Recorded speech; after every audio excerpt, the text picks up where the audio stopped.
Hey everybody, once again it's BitNote. We'll be playing video game music and talking about the games they're from. We got some fun stuff going on this week, so I'll talk about it. Have fun.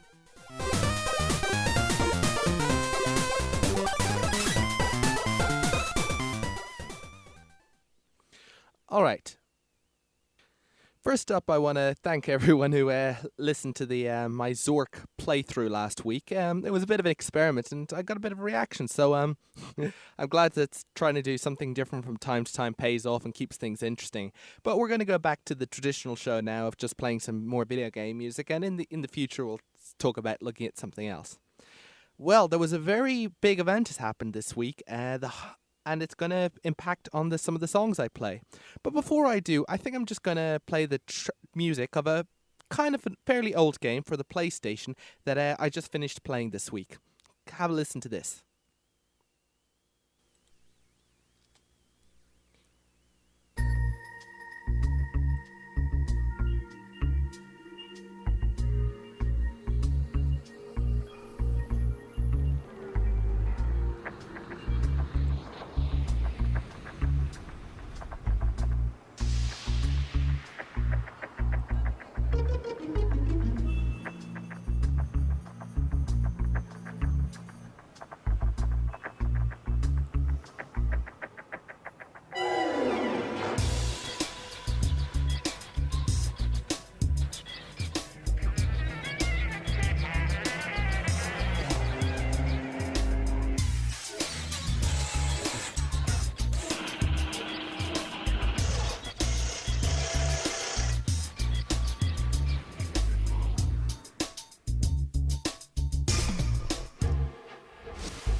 And that was from the game Crush by Zoe Mode. The exact music is from the level 7 Years Bad Luck, and the theme was done by Matt Coldrick, who actually made a pretty damn good soundtrack for this entire game.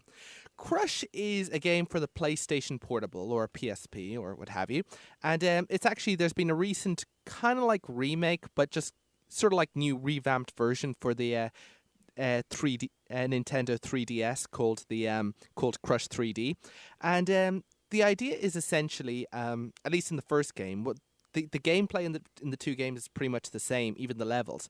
But the in the original PlayStation game, what happens is you're a guy who's been hospitalized for insomnia. And instead of therapy or just taking sleeping pills, which probably didn't work in any case, he basically finds this scientist with a highly experimental machine and who speaks with a German accent and keeps acting very strangely. So obviously the best thing to do is for him to plug his head right into this great big machine and try to figure out what's causing his insomnia. Yeah. The game is, well, it was unique at the time, and it's a concept that a lot of other games have done around similar, and even at the time for Paper Mario, where essentially it starts in a 3D world that you work around, but then suddenly you crushed into a 2D world. These worlds are meant to represent Danny's, who's the protagonist, subconscious. And the first level opens up in like a city level, there's a seaside level, and like two seaside theme, and like there's two other things, and there's a lot of different levels. Each one, the art style of the game is pretty insane too, sort of like twisted and dark, and you know, everything's like a perverted caricature of itself that looks creepy and off-putting and everything. But the core gameplay has you navigate these 3D worlds, and at specific times you crush the world into 2D. So you could be looking at from any of it from four different sides or from straight down, and when you crush it, suddenly everything becomes flat, and you treat the game like it's a traditional 2D platformer. And then when you move around in this 2D world and then you're done, you uncrush it, or crush again, I'm not sure what the reverse is, and suddenly it becomes a 3D world and you find yourself in a whole different position. Now, obviously, the most simple application is like, for instance, if you know you've got a platform there and there's a platform way in the distance, so you align the camera so that you know your platform and the other platform are like really close to each other. Then you crush the world, and then you can suddenly they're right beside each other, and you just walk across. But there's so many different ways this mechanic can be manipulated and turned around, and the game takes full advantage of it. To be honest, most of the earlier levels are pretty easy, but then towards the latter end of the game, it certainly ratchets up a notch, and you've got to start being challenged. What's more, there's also bonuses and challenges as well. And I've also got a trophy mode for each level where you have to try to make it through the level in the time limit using only a certain amount of crushes, and that is not easy. I mean, yeah. So the game is just, the game just is a good challenge. It's a puzzle. You have to navigate around your levels, connect off these collectibles so the exit opens up, and then get to the exit. It's good flexible because obviously at the most basic, you just need to get to the exit. But if you're a completionist, a little like me, you'll get all the extra marbles and collectibles and jigsaw pieces, which will unlock extra concept art and stuff. And what's more, it's also got a nice little plot that stays in the background. Nothing revolutionary or anything, and a little dark. But we try to figure out as you're going through Danny's mind in this real surreal, blocky world. We try to figure out exactly what is causing him to not go to sleep, and it turns out there's a couple of small little things, but obviously I won't spoil it for you. So Crush is, like I said, it's a good game. I haven't played the 3DS version right now, so from what I hear, they kiddified it a lot. You know, they made it less threatening. They made it more like kiddie-like. You know, Danny's not just like an old, like a guy in his 20s. You know, it's a more brightly colored thing. And I don't know. I mean, I suppose I can understand marketing and stuff. So the point is, I kind of like the atmosphere of the original game. I think others do. Not that I know them specifically, but obviously, if you can't get the original PSP version, and that's understandable because I had to get it secondhand, just go in and try to get the Crush 3D version for the DS, and it's you'll at least have the gameplay down and a couple of tweaks. I mean, certainly it's not the first time I've talked about it in a game on the show that's hard to obtain afterwards. But thanks. Let's move on. Okay, time to talk about that great big event that happened this week that I said I'd be talking about at the beginning of this show. Yes, I know, I said I'd be talking about something, but then made you wait until you listened to it. This is because I've been studying the techniques of professional DJs and find they always use this pointless sort of anticipation, keeping people tied to their radio stations and basically trying to manipulate them into listening to them the whole time. And I am nothing if not someone who will use such techniques.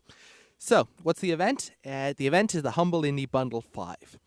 This is going to explain a lot. Essentially, 5 independent developed games Well, technically 4, but with a fifth bonus one. Pay whatever price you want, and then you get a free down, and then you are able to freely download them from the internet without any restriction.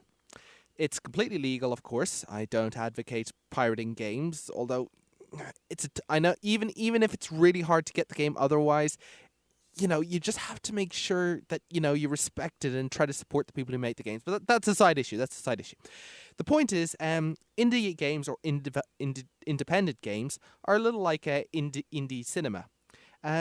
And as I've talked about indie games before, I play many tracks from them. And as I may have mentioned, about 5 years ago, the indie games scene started to take off. It had been always around there in some form or other, but it started to take off and became a great bit of a success. Now, the Humble Indie Bundle was an example of indies really trying to take the spotlight. They took the first indie bundle, was essentially one developer of an indie game going around and just trying to network with a few other indie game developers, and they arranged for 5 games to be put into a bundle, and instead of just giving them a discount, they said, okay, name your price. Literally, people would go to the page, decide to buy the game, and literally type in exactly what their price was. As long as it was above a cent, an American cent, mind you, so not just a euro cent, an American cent, they could get all of the games. And together the games would have costed about $70. Although, obviously different people would have, but that's what they were being sold for. They included quite a diversity of games. One was this nice bouncy platforming game. The other was a rabbit martial arts combat game called Lugaru. The other was Gish. I always meant to play music from Lugaru, but it just doesn't have music. I played music from Gish, and also from also the Penumbra games. I mean, it really impressed out. There was just a great bit of diversity from it on the bundle. So this got a lot of people excited. I mean, the whole bundle ended. I mean, it wasn't just for the games as well. They also threw in 2 charities as well: the Electronic Volunteer Foundation, which defends digital rights, and also Child's Play, which was actually a gamers charity to help sick kids in hospital. And it was set up by 2 guys who make the Penny Arcade guys. They make a video game webcomic.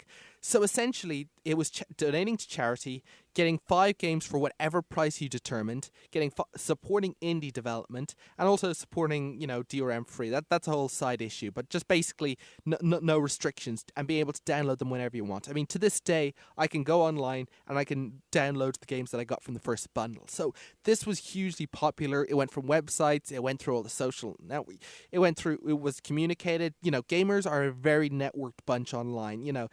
If something really interests the gaming community and you put it in the right place and enough people see it, then it will just spread like wildfire. And this, my friends, was one of those things.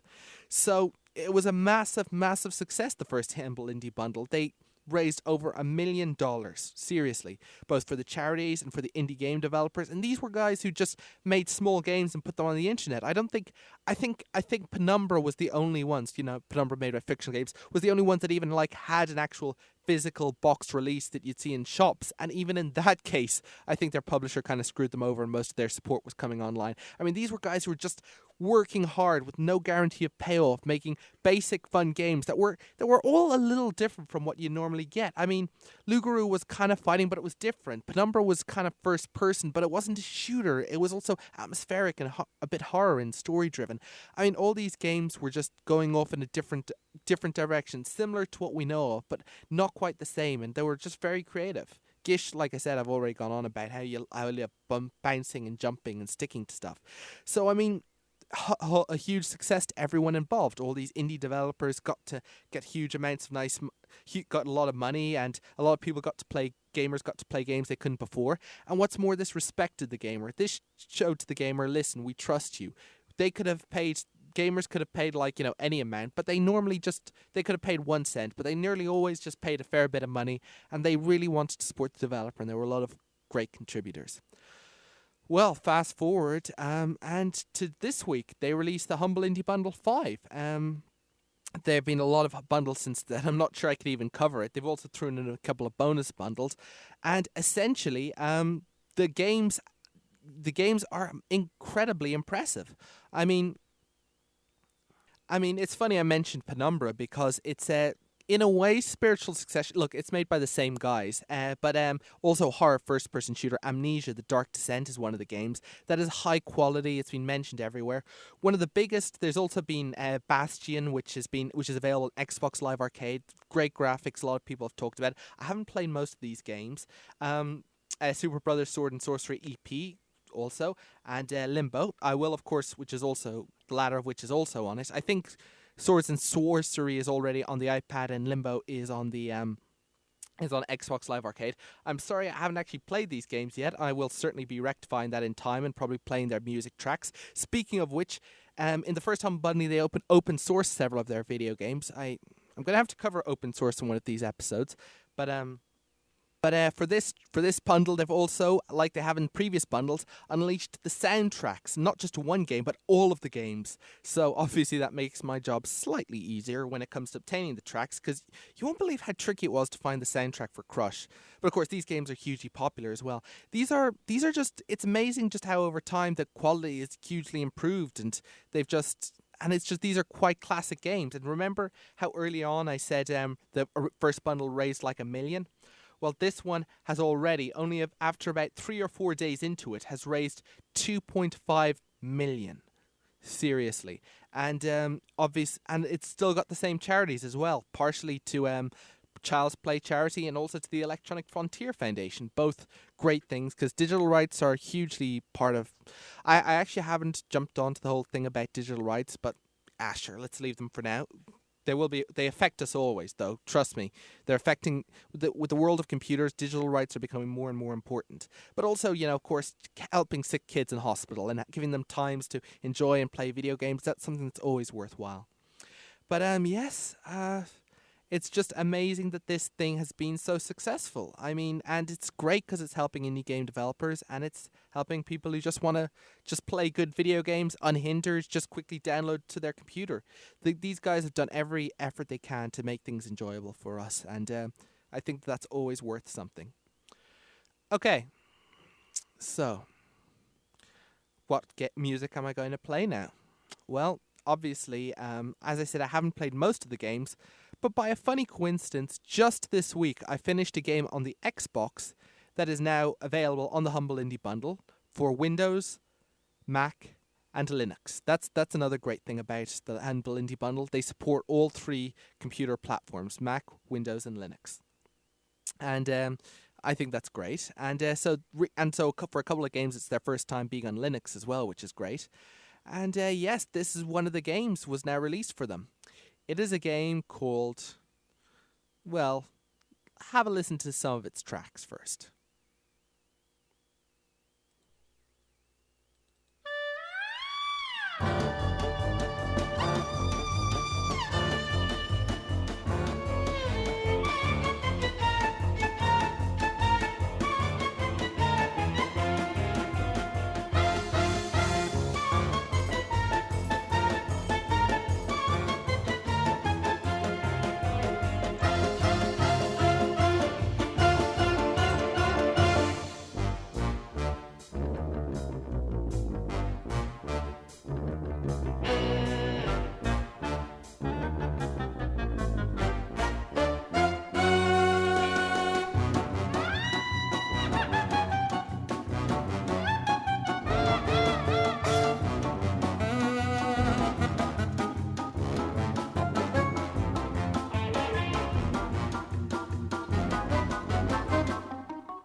And that, my friends, was the theme tune to the Meat Circus. Don't ask, it's kind of like the last level, so I don't want it to be spoiled too much. And it was composed by Peter McConnell, and it's from the game Psychonauts by Double Fine Productions. Now, normally when I mention a game studio, I don't mention who's running it or who's head of it, but screw it. This guy, it was set up by Tim Schafer, who is a classic game developer and producer. He was behind part of the team behind the original Monkey Island games, and the stuff he's done with Double Fine Productions has been utterly amazing. And he's even in the intro theme tune. He's even in the promotional video for the current Humble Indie Bundle, which of course includes Psychonauts. By the way, if you want to try the Humble Indie Bundle and buy the package of games, including this game and others, just go to humblebundle.com. And of course, if you're listening to this for whatever reason long after the Humble Bundle has elapsed, just subscribe, because they'll probably be a next one, another one. This isn't exactly a promotion that runs out. And sometimes Humble Bundles give after a while give you access to the games from a previous bundle. So if you missed this one, it mightn't be too late, but you never know. Psychonauts, boy, where do we start with this game? Like I said, Tim Schafer was developing a lot of games from LucasArts, and this is a game where you are basically playing as Rasputin, who basically wants to become a psychonaut, which is like this agent. This game which is basically this kind of like super special agent that can invade people's minds and use great deal of psychic ability. And he's basically going to this summer camp in order to become one, and which includes a wide, diverse range of characters and people and everything, and so we can train his psychic abilities. But then things start going weird with the camp and everything, and then things just start getting even weirder. It's got a surreal, twisted kind of landscape style to it, and the strongest part of the game is that you're actually able to access into the minds of different people. You basically got this like little portable door, and you can slap it on the back of their head or their forehead and jump through it, and then pretty much you're in whatever crazy surreal landscape that the person's mind envisages. So if you've got like someone who's very neat and tidy, it's a clear checkerboard pattern. And I think the point everyone else points out is that there's one about the conspiracy theorist who, and when you go into his mind, you see all these agents in dark suits talking about conspiracies, and then all these this twisted things where the road twists up and curves around upside down and everything's just confused and everything. And I think my favorite one, which not many people talk about, is basically where the game just starts making a bit of a parody of real-time basically war games, where people move pieces around a board. It's hard to explain. The game kind of gets off to a bit of a slow start, but dear gosh, there are some damn good ideas in it, and it's a nice storyline too. Just remember to save before you reach the end, just as you're reaching the top of the climax, because sometimes there's some collectibles that you might miss otherwise. But the game is essentially amazing. It's a standard like platforming game. It takes a bit of. I remember when I was playing it first, I was going all excited, and then I went, "Wait a sec! These mechanics are like taken from like Jak and Daxter," and then and a bit of Sonic Adventure 2 actually, because you're able to like grind these kind of rails and stuff.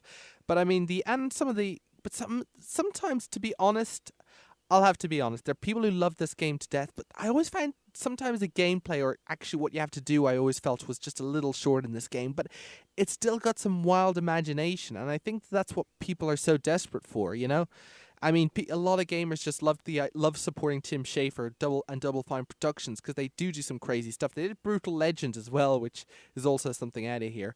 But it's going to be a little. But unfortunately it's sometimes hard to justify it, because when Psychonauts was originally released for like the Xbox and PS2, and I don't know, maybe I don't know if it was for the other GameCube. I don't think it was. But when it was originally released for that console, I mean, it unfortunately didn't sell very well, and the publisher Majesco kind of got a little burnt, so it didn't quite work out that well. But it's, if anything, a game has got a cult following, and there are many games with cult following, but Psychonauts is certainly one of them. So you can not just get them on the Humble Indie Bundle, but I'm pretty sure that the Xbox 360 has like the you can buy it from the 360 under, I think, what's called the Xbox Originals Marketplace, where you're able to play old Xbox games on the modern Xbox. But so a lot of ways of playing it. It's kind of got a crazy humor, a lot of different abilities, a lot of work style put into it.